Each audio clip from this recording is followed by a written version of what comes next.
Hello, this is Dr. Kuykendall, and this is the fourth video in this series, and you've made it. You've gone through all of them. So let's dive into the structure component. We talked originally about the biochemical, the toxicity, the emotion, and now this is structure. Now, structure is important. So the structure component involves muscles, bones, tendons, ligaments, things that move around in the body, and this sort of thing. And that's very important because if you're dealing with anxiety, if you're dealing with depression and talking about structure, if your muscles in your neck are too tight, your scalenes, you're not able to breathe well, or if you're breathing and you're not breathing from your diaphragm because that muscle that sits right below the ribs in your abdomen, if it's too tight, you're not able to breathe.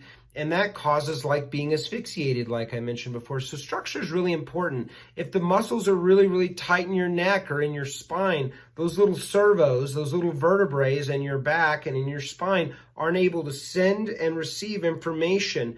This is vital. It's called deafferentation.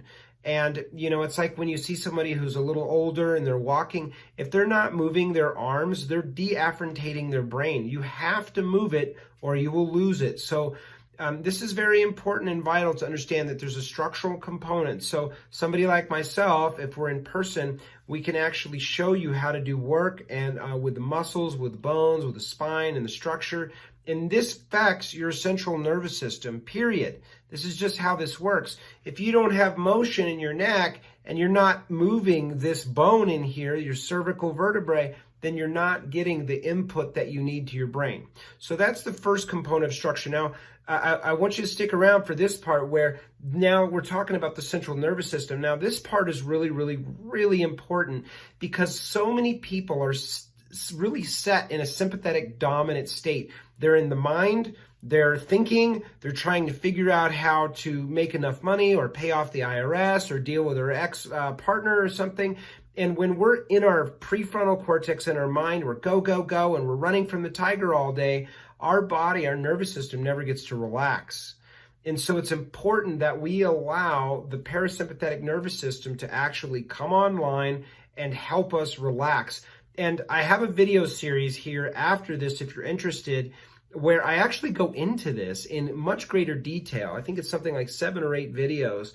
And it's really, I think, really thorough. Like, guys, I'm telling you, if I knew about the 4 primary issues that can go wrong in the body, like we're talking about today, and then also how to down-regulate the sympathetic dominance where your body's just, you can't heal. If I had known how to do this when I was going through my health crisis, it would have saved me so much time, energy, and money. I would have been so grateful. And so I'm honored to be able to share that with you today. So I just want to give you a very brief overview of this part of the nervous system because, your cranial nerve 10, your vagus nerve, right? It's the primary parasympathetic nerve of your entire body. It's one of the 12 cranial nerves that comes out of the brain.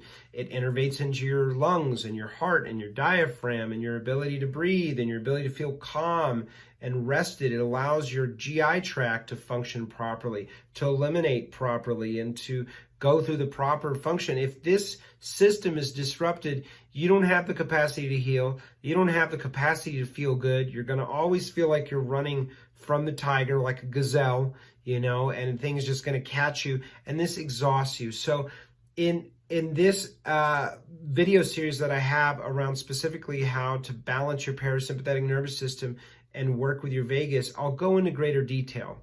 But I just want to remind you, we went through biochemical, went through toxicity, we went through emotion, went through structure.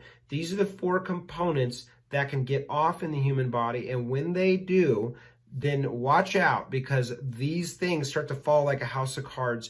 If you work with a really skilled practitioner, then what will happen is you'll be able to identify these very quickly and then start to make changes. And this will bring the ability for you to recover in your life so much faster. And the reason I do this work is so that you're inspired, you're empowered, and you're out there doing the good work that you're here to do, because we need all 7+ billion of this on deck on this planet right now, not just to feel good for our own life, to go and get more stuff out of the world, but to be feeling good, to be of service in the world, and to help the next person in front of you so that you can be the very best mother or brother or partner or worker or visionary or change agent on this planet. This is really, really crucial. So I encourage you to check out that video series. If you want support, I would be honored if you reach out to me. I offer a 15-minute free call. We'll just see if it's a right fit. And I will look forward to seeing you in the other videos coming right up.